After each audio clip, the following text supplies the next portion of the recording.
Hello everyone, welcome back to the channel that nurse is the voice of care. तो आज की video बहुत short होने वाली है। जल्दी से मैं आपको जो ट्यूबरक्लोसिस है उनकी मेडिसिन्स के साइड इफ़ेक्ट्स के बारे में बात करेंगे और ये इंपॉर्टेंट पॉइंट्स हैं। अगर आप इनको भी रिमाइंड कर लेते हैं, याद कर लेते हैं, तो नॉर्सेट के लिए बहुत ही यूज़फुल होने वाले हैं। तो चलिए जल्दी से स्टार्ट करते हैं मेडिसिन के बारे में। तो पहली मेडिसिन है हमारी, क्या है, आइसोनियाज़िड्स। ठीक है, पहली मेडिसिन है हमारी आइसोनियाज़िड। आइसोनियाज़िड जो है वो एक आइसोनियाज़िड जो है वो हमारी एक बैक्टीरियोसाइडल, ठीक है, बैक्टीरियोसाइडल मेडिसिन है। ये इंपॉर्टेंट पॉइंट्स है, ठीक है, मैं बहुत ज़्यादा डीपली नहीं बता रही हूँ, इंपॉर्टेंट पॉइंट्स हैं। ये बहुत ही ज़्यादा मोस्ट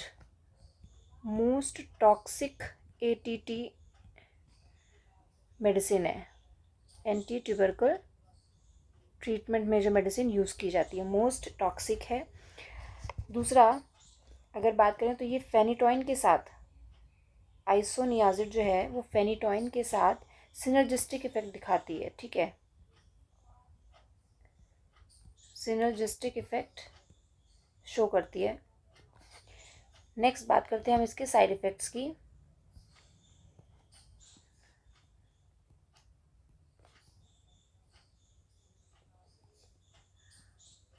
नेक्स्ट बात करते हैं हम इसके साइड इफ़ेक्ट्स की। ठीक है, तो साइड इफ़ेक्ट्स में आ जाते हैं।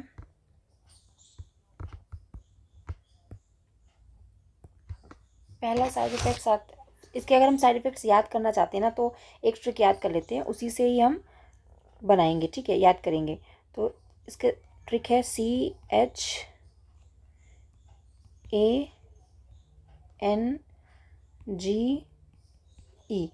That is change. ये हो गई ट्रिक इसकी। ठीक है, तो सी से change in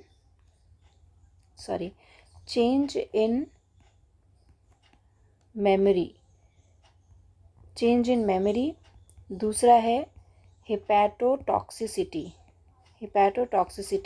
that is isoniazid is hepatotoxic medicine. A for anemia, N for peripheral, N for peripheral neuritis, और ये जो पेरिफेरल न्यूराइटिस है ना, ये बहुत ही इम्पॉर्टेंट है, बहुत ही इम्पॉर्टेंट पॉइंट है। याद रखने की ज़रूरत है इसको।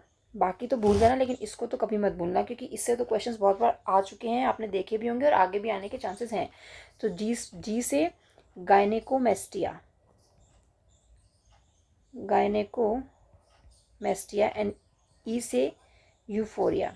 ठीक है, ये इंपॉर्टेंट पॉइंट्स मैं बता रही हूँ, सिर्फ बहुत ज़्यादा डीपली मैं वीडियो नहीं बना रही हूँ, इंपॉर्टेंट पॉइंट्स बता रही हूँ। अगर आप इनको भी याद कर लेते हो ना, तो इससे भी आपके बहुत सारे क्वेश्चन सॉल्व हो सकते हैं। अब क्या होता है कि आइसोनियाज़िड की वजह से ना पेशेंट में विटामिन B6 की कमी हो जाती है। तो इससे क्या करती है, ये पेरिफेरल न्यूराइटिस अगर हम आइसोनियाज़िड पेशेंट को दे रहे हैं, ठीक है, तो इसके साथ हम पेशेंट को विटामिन B6 भी देते हैं, दैट इज़ पायरिडोक्सिन। ठीक है, टैबलेट देते हैं। क्यों? क्योंकि आइसोनियाज़िड जो है वो विटामिन B6 की डेफिशिएंसी कॉज कराता है। ठीक है, और क्या बोलते हैं, विटामिन B6 की डेफिशिएंसी अगर पेशेंट में हो गई तो उसकी वजह से क्या क्या चेंजेस आते हैं, क्या क्या प्रॉब्लम्स पेशेंट को फेस करनी पड़ती हैं, that is mainly skin issues आते हैं, जैसे कि डर्मेटाइटिस। दूसरा है क्रैक्स अराउंड माउथ। ठीक है, और है न्यूरोलॉजिकल प्रॉब्लम्स और आती हैं। और अगर बात करें कि विटामिन B6 की डेफिशिएंसी हो गई है, तो पेशेंट अगर डाइट ले, तो कौन सी डाइट ऐसी पेशेंट ले जिसकी वजह से विटामिन B6 की डेफिशिएंसी जो है वो कम हो सकती है। तो डाइट में क्या क्या हो सकता है, बीफ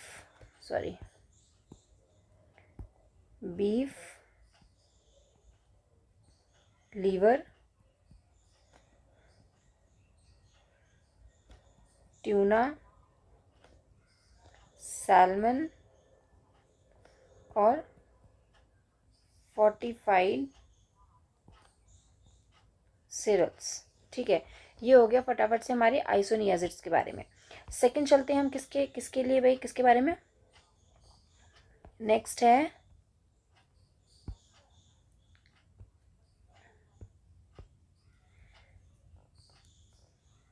हमारी दूसरी मेडिसिन रिफैम्पिसिन। ठीक है, रिफैम्पिसिन। रिफैम्पिसिन जो है ये भी एक बैक्टीरियोसाइडल मेडिसिन है। बैक्टीरियोसाइडल का मतलब होता है कि ये मेडिसिन जो है ना वो बैक्टीरिया को किल करने में हेल्प करती है। रिफैम्पिसिन जो है एम्प्टी स्टमक ली जाती है, टेकन एम्प्टी स्टमक। नेक्स्ट, इसके साइड इफ़ेक्ट्स की अगर हम बात करें, ठीक है, अगर इसके साइड इफ़ेक्ट्स की बात करें, रिफैम्पिसिन के मेनली जो साइड इफ़ेक्ट्स होते हैं वो कौन कौन से होते हैं, तो इसके साइड इफ़ेक्ट्स हैं, पहला है रिफैम्पिसिन जो है ना वो सिक्रीशंस का कलर जो है वो चेंज कर देती है, यानी कि मेक सिक्रीशंस ऑरेंज, जैसे कि आपके यूरिन का कलर जो है वो चेंज कर देगी। ठीक है, इससे INR की वैल्यू जो है वो डिस्टर्ब हो जाती है। थर्ड साइड इफ़ेक्ट है OCP जो है वो फेल हो जाएगी। तीसरा है फोर्थ है नेविरापिन जो है, नेविरापिन आपको अवॉइड करनी है इसके साथ। एक और इम्पॉर्टेंट पॉइंट ऐसे ही एक्स्ट्रा में देख लेते हैं, ये जो है DOC है, यानी कि ड्रग ऑफ चॉइस है फॉर प्रोफाइलैक्सिस इन किसमें, मेनिंजाइटिस में,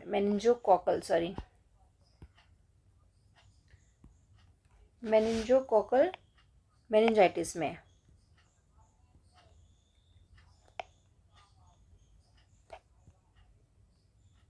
मेनिंजाइटिस में। चलिए नेक्स्ट की बात करते हैं हम।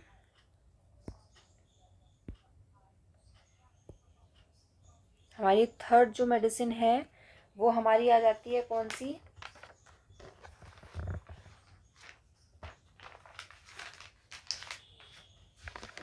पायरेजिनामाइड।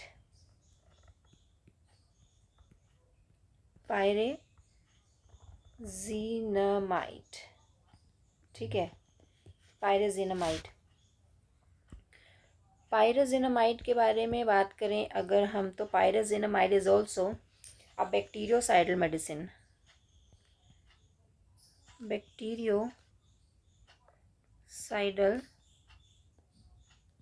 है। ठीक है, दूसरा कुछ नहीं है। नेक्स्ट बात करते हैं इसके साइड इफ़ेक्ट्स की, क्योंकि शॉर्ट वीडियो बना रही हूँ, वीडियो वैसे भी लंबी होती जा रही है, तो आप लोग बोलोगे बहुत तो शॉर्ट वीडियो रही है, बना लॉन्ग वीडियो रही है। ठीक है, तो इसकी साइड इफ़ेक्ट्स की बात आ जाती है, तो side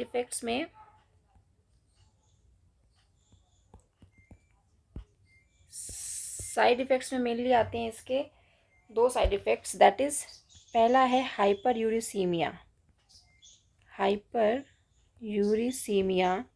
means it increase uric acid level, और दूसरा है हिपैटोटॉक्सिसिटी।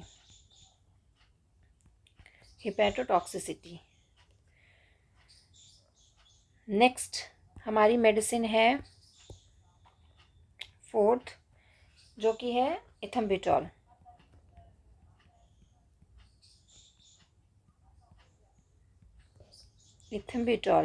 इथम्बिटॉल इज ऑल्सो,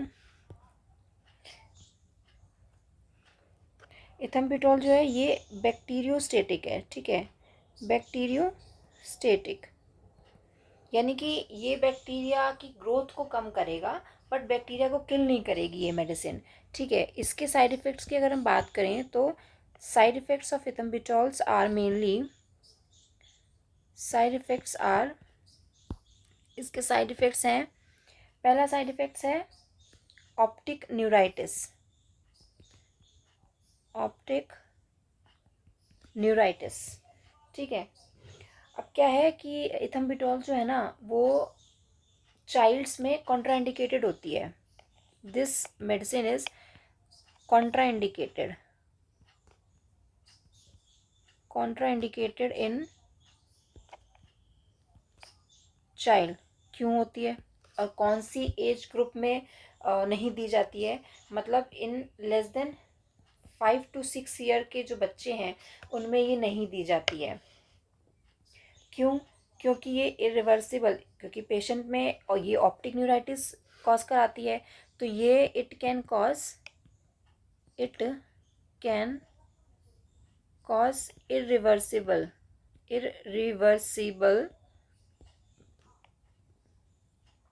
ब्लाइंडनेस, ठीक है। ये इरिवर्सिबल ब्लाइंडनेस कॉज करा सकती है। और एक चीज़ देखें तो इथम्बिटॉल जो है वो एक्यूमुलेट हो जाती है, एक्यूमुलेट हो जाती है कहाँ पे और कब, इन रीनल फेलियर। अगर रीनल फेलियर का पेशेंट है ना कोई, तो वहाँ पर ये एक्यूमुलेट हो जाएगी रीनल फेलियर में, ठीक है। तो चलिए नेक्स्ट आते हैं, लास्ट हमारी जो है मेडिसिन, लास्ट मेडिसिन हमारी है कौन सी, स्ट्रेप्टोमाइसिन, ठीक है। स्ट्रेप्टोमाइसिन, स्ट्रेप्टोमाइसिन है हमारी लास्ट मेडिसिन।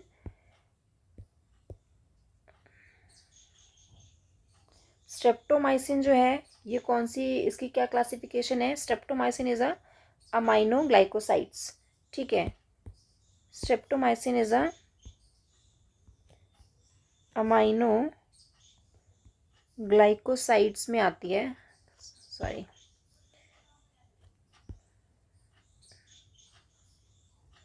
ग्लाइकोसाइड्स। और इसके साइड इफ़ेक्ट्स कौन कौन से हैं, इसके साइड इफ़ेक्ट्स हैं, पहला ऑटोटॉक्सिक होती है। अगर किसी पेशेंट में इसकी ऑटोटॉक्सिसिटी दिखाई देगी ना, तो पेशेंट मेनली कंप्लेन करेगा कि उसे टिनिटस का सिम्टम्स मतलब उसमें देखने को मिलेगा, रिंगिंग साउंड मिलेगी उसको, ईयर्स में बार बार सुनने को मिलेगी। दूसरा है नेफ्रोटॉक्सिक, नेफ्रोटॉक्सिक। और तीसरा है क्या, न्यूरोटॉक्सिक, ठीक है, तीसरा है न्यूरोटॉक्सिक। तो ये थी एक छोटी सी वीडियो ऑन मेडिसिन और एटीटी मेडिसिन। तो वीडियो कैसी लगी हो कमेंट करके ज़रूर बताइए। Thank you so much.